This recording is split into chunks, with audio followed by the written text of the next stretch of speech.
But being part of that program, I learned how to put them into practice, especially the icebreaker.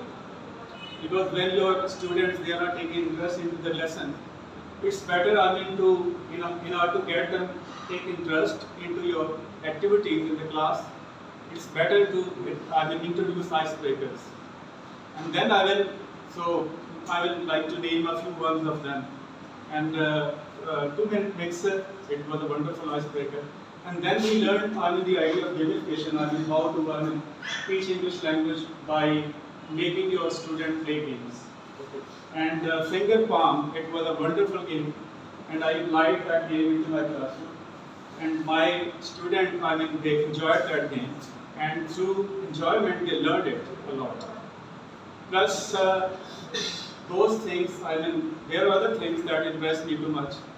But one thing that really charmed my heart is Erickson's theory of development.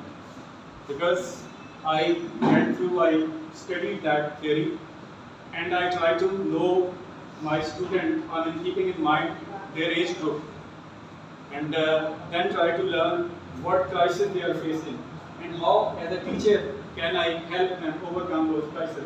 So let's say, for example, I teach intermediate students. So most of my students, they belong to, they are in between 13 to 21.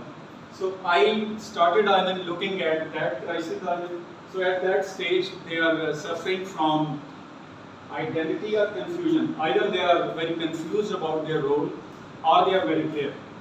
So I started doing reflection, and came up with few ideas, by use of which I can help my student getting over the crisis.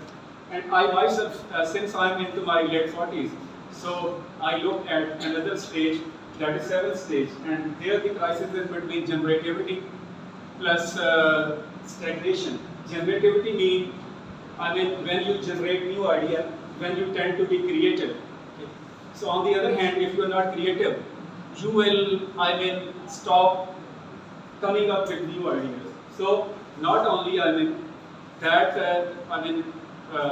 the activities that I choose to put into practice into my classroom, not only will they help my teacher coming over their crisis, but they will help me as well, because they will help me a lot in overcoming my crisis. Because since when I come to know that this is how I can be generative, this is how I can make my contribution, and I can make my student better, part of the society.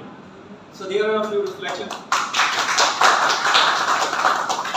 There are a few reflections and one story that really charmed my heart, and that is, there was we had a guest speaker, and that guest speaker told us that classroom is a reflection of whole society. Actually, behaviors, they are trained and trimmed into our classroom, and on roads, those behaviors are actually displayed.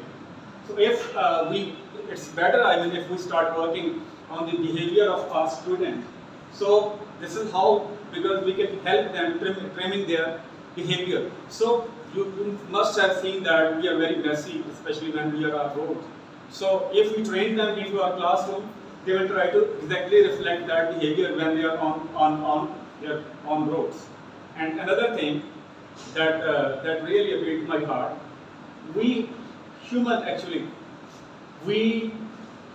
problems, whenever we face any problem, we really, we are daunted by that problem. But we always grow because of that problem. Because apparently problem, they always come to you in disguise. Apparently they look problem to you. But once you start dealing with those problems and you try to fix those problems, at that stage you come up with solution. Actually, you come up with opportunity.